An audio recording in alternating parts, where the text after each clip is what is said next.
Shalom, sean nuevamente bienvenidos a este espacio de Torah. Nos encontramos nuevamente desde la tierra de Israel, con el permiso del cielo, Besiriat Dishmaya, y con el permiso de mis maestros, para continuar hablando de Torah. En esta ocasión quiero responder a dos preguntas que me han hecho, que me parece muy importante puntualizar en ellas, ya que tienen mucha conexión. Las dos me dieron para amar este tema, y que a mí me apasiona mucho, que es la escritura, el lenguaje, y cómo todo esto tiene relación con la Torah. Una de las preguntas que me hacían era cómo es que se habían escrito los primeros pergaminos de Torah, los primeros escritos de la Torah del judaísmo, y por qué los sabios durante la época del Segundo Templo estudiaban de memoria los textos y no los tenían escritos. Cuando empecé a pensar estas dos respuestas a estas dos preguntas, entendí una conexión aquí que me gustó mucho, y por eso quiero en esta ocasión hacerles esta exposición al respecto de este tema. Empecé diciendo algo que tal vez en otra ocasión también focalice un poco más, es sobre el lenguaje. El lenguaje es un tema que científicamente es muy complicado de explicarlo, que hay muchas teorías al respecto, y que no hay consenso en la comunidad científica que se encarga de esta materia al respecto de cómo es que nace el lenguaje en el ser humano, cómo es que nace la lengua humana. Hay muchas teorías al respecto, y lo mismo es con la escritura. Tenemos muchos hallazgos escritos, no tantos como quisiéramos para poder entender al 100% desde el aspecto universitario, desde el aspecto académico este tema, pero encontramos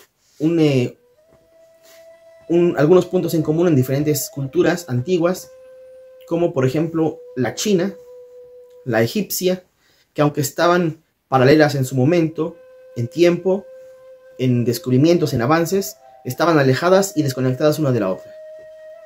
¿Y qué tienen en común estas? Que su escritura, digamos, más antigua, es una escritura que manifiesta conceptos. No manifiesta palabras, no manifiesta letras, sino conceptos. El idioma que tenemos hoy en día manifiesta vocalizaciones. Leemos nosotros vocales. Con las letras formamos una palabra y eso ya es un concepto. Pero las escrituras antiguas escribían conceptos. Por ejemplo, los dibujos chinos, lo que le llaman en japonés es kanji, en chino ahorita no recuerdo cuál es la palabra, pero uno ve el diagrama y esto significa casa, esto significa árbol, esto es perro, esto es papá, mamá, campo, bosque, montaña. No hay una lectura vocal, no, o sea, no dice montaña, no. Hay un dibujo que es montaña, representa la montaña. Lo mismo en los jeroglíficos egipcios. Los jeroglíficos más antiguos representaban conceptos. Y solamente con la evolución del tiempo fue que empezaron a cambiar a los vocablos. Pero en un principio los jeroglíficos eran conceptuales también, dibujos. Y bueno, ¿qué tiene que ver esto? Que la Torah es uno de los documentos antiguos de la humanidad que tenemos, que está escrita ya con vocablos, digamos, con cosas que se leen, que no son conceptos como tales, sino que formas palabras con estas estructuras. Esa es una de las cuestiones que encontramos en la Torah, que es de los primeros textos primitivos que tenemos, de una escritura que ya son vocablos, que ya son sonidos lo que leemos, y formamos con ellos palabras que son conceptos, pero no es un concepto como tal.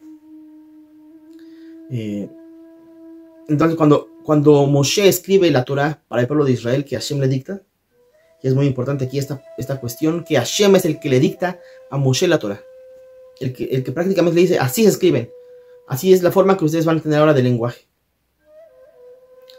Y a partir de ese momento se esparce por todo el mundo la idea de un lenguaje vocal, aparentemente.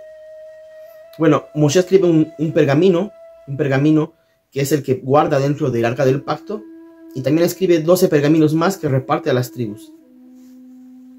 Eso es lo que tenemos de evidencia en la Torah, lo que nos narra que pasó y cómo fue que el primer texto judío se escribió.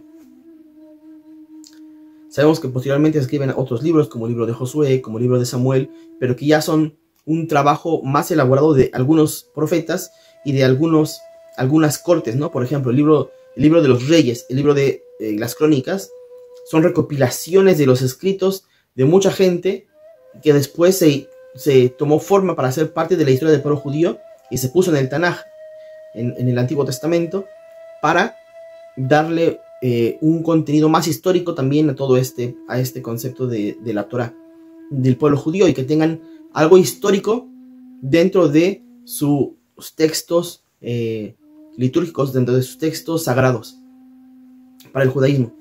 Pero fueron textos que se fueron copiando a mano, cada uno. Como ustedes bien saben, esa es una ardua labor.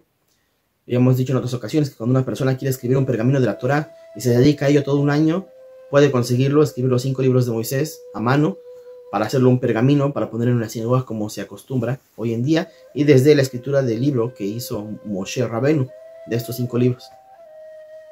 Entonces, así es como va evolucionando esta cuestión de la escritura judía, desde Moshe hasta el tiempo de los profetas. Está esta anécdota en la Torah, que en un momento hay un rey de Israel, después de que ha pasado mucho tiempo, que se han olvidado de los mandamientos, de las mitzvot que Hashem le ordenó.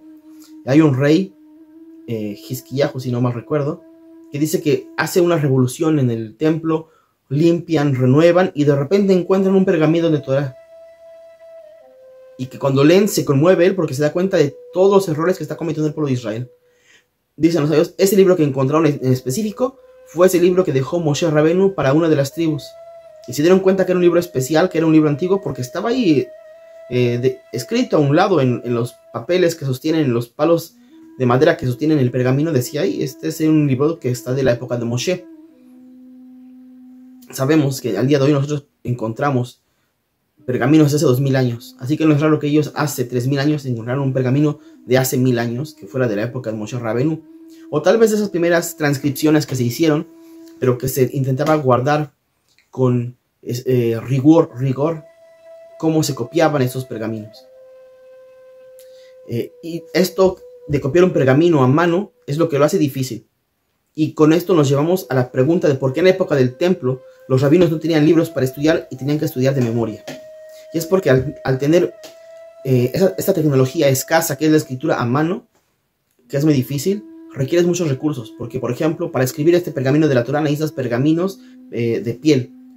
Y hay que hacerles un tratado especial, que la piel esté conservada de buena forma, cuidarla, curtirla, todo el trabajo que necesita hasta que consigas una piel bien hecha para escribir sobre ella.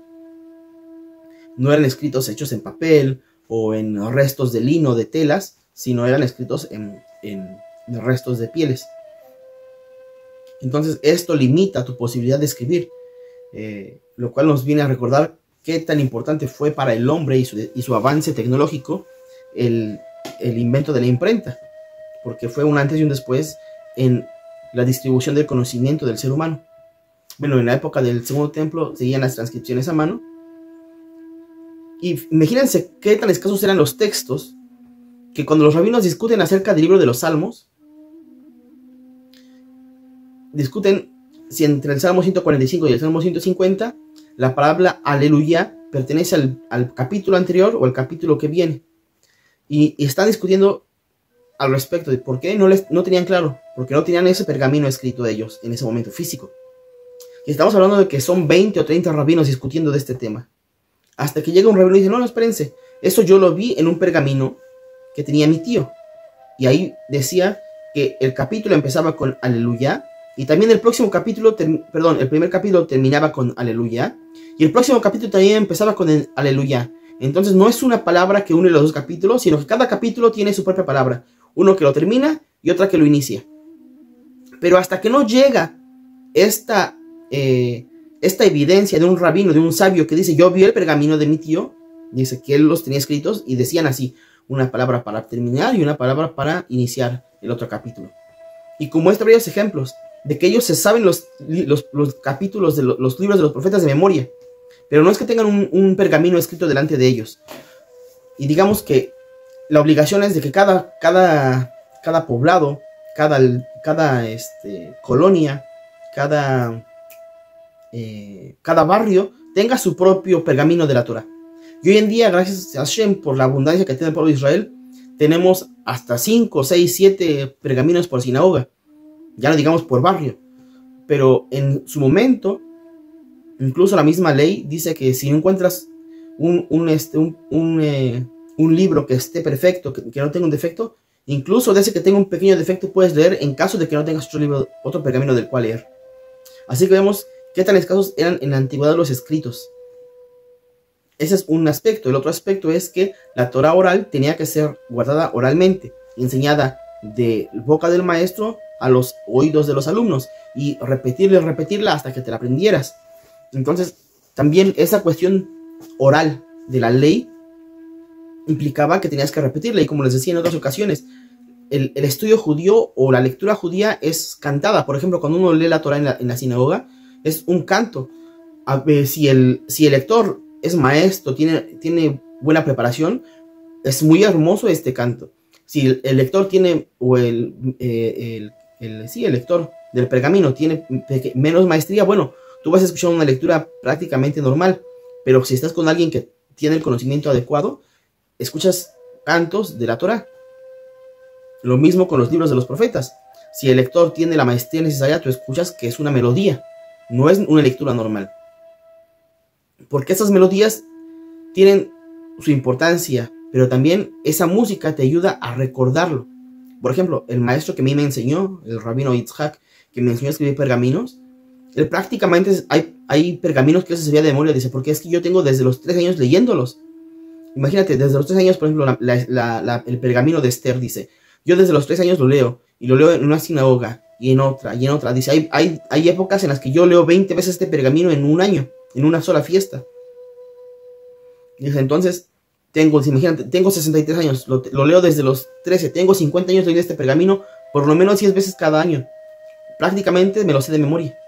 Y como ese, hay muchos rabinos que conocen estos textos prácticamente de memoria.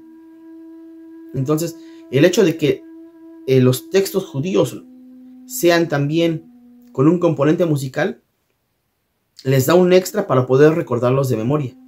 Y bueno, también que cada grupo ha intentado mantener su propia música en las lecturas.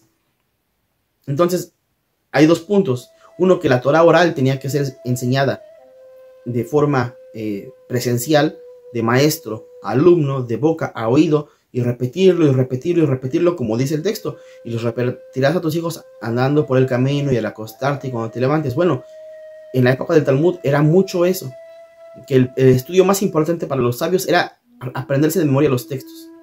En el momento que hay el peligro de la extinción de estos textos por la persecución de Roma, porque hay muchos muertos, muchos rabinos han muerto en la generación de Rabbi Yehudá Anasí, que él dice, ¿saben qué? Hay que escribirlos, porque si no se escriben, se extingue este conocimiento. Y es en esa época, en el año 120, 130, después de la era común, 50 años después de la destrucción del templo, que Rabbi Yehudá Anasí se da cuenta que hay que escribir todo este tesoro que es la ley oral. Y bueno, las Mishnayot pasan de ser aprendidas a ser escritas. Y obviamente un poco se perdió de todo ese cántico. Pero es a partir de que se empiezan a escribir las Mishnayot, que luego se escribe el Talmud, que se escriben los Midrashim. Y es este periodo que tenemos del año 120 al año 200 y algo que se escribe la Mishnah. Y luego posteriormente se escribe el Talmud. Y la gran tarea de los sabios de los años 500, 600, 700, 800 es que se van a pasar transcribiendo estos pergaminos. Y por eso es que tenemos muy pocos rabinos reconocidos de esa época, porque se dedicaron un poco a discutir la Torah y más a recopilarla. Y es el gran aporte de esta generación de 300, 400 años de rabinos que tenemos, que no discuten la Torah. No sabemos sus discusiones de la Torah. ¿Por qué? Porque se la pasaban escribiendo y escribiendo y escribiendo, para que las próximas generaciones pudieran disfrutar de estos textos y no los perdieran. Tiene un nombre especial este tipo de rabinos, este periodo. Ahora no lo recuerdo, pero en cuanto lo tenga lo voy a poner acá para que lo puedan ver. Pero son una generación muy importante, porque sin esos sabios Los rabinos, los gaonim, esos que van a llegar a Europa con todo el conocimiento y que van a darle todo el material a los rishonim, sin estos rabinos intermedios que se la pasan 300, 400 años copiando los textos, sin ellos no tendríamos hoy nada. Pero solamente porque esos 400 años estos sabios se dedicaron a escribir y transcribir hasta que se les cansaba la mano, hasta que se les acababa la tinta, se les acababan los pergaminos, y la próxima generación de rabinos, otra vez lo mismo. Durante 400 años se la dedicaron a eso, a transcribir y transcribir y transcribir. Y para mí son los rabinos los héroes silenciosos de toda esta cadena de transmisión en el judaísmo. Porque son los geonim, todo el mundo sabe cuáles son los geonim. Los rishonim, los saharonim. Pero justamente de este periodo de rabinos tenemos muy pocos nombres porque nadie discutió. Solamente se la pasaron copiando. Y tenemos nombres de rabinos de las grandes casas de estudios, de las grandes sinagogas, pero son muy pocos los nombres que nos llegaron. Y para mí son ese eslabón silencioso, pero imprescindible dentro de la transmisión del conocimiento en el judaísmo. Y bueno, espero haberles podido transmitir un poco la pasión que me despierta ese tema de las escrituras antiguas, de las escrituras hebreas, de cómo pasamos de aprender de memoria a transcripción, y que hoy podemos tener estas bibliotecas porque estos sabios se dedicaron a transcribir durante esa época. Entonces, esto también nos deja otro mensaje, que cada uno de nosotros tiene su meta en la vida. Tienes tú una forma de transmisión. Hubo quienes transmitieron de memoria, hubo quienes transmitieron con música, hubo quienes transmitieron transcribiendo. Que cada quien podamos encontrar ese tafkid, esa misión en nuestra vida de cómo transmitir, cuál es nuestra porción dentro de esta cadena de transmisión de la Torah, de este conocimiento milenario que Hashem le entregó al pueblo judío y que venimos cuidando por más de 3000 años. Espero haberles podido transmitir el amor, la pasión por este tema. Sigo esperando sus preguntas, me ayudan a poder plasmar mejor algunos temas, aclarar algunas ideas para otras personas. Y bueno, los esperamos para un próximo encuentro de Torah. Que tengan buenas noticias para todas las familias del mundo que piden por la paz sobre Israel, para el pueblo judío donde quiera que se encuentre. Besorot Tovot. Hasta un próximo encuentro. Shalom.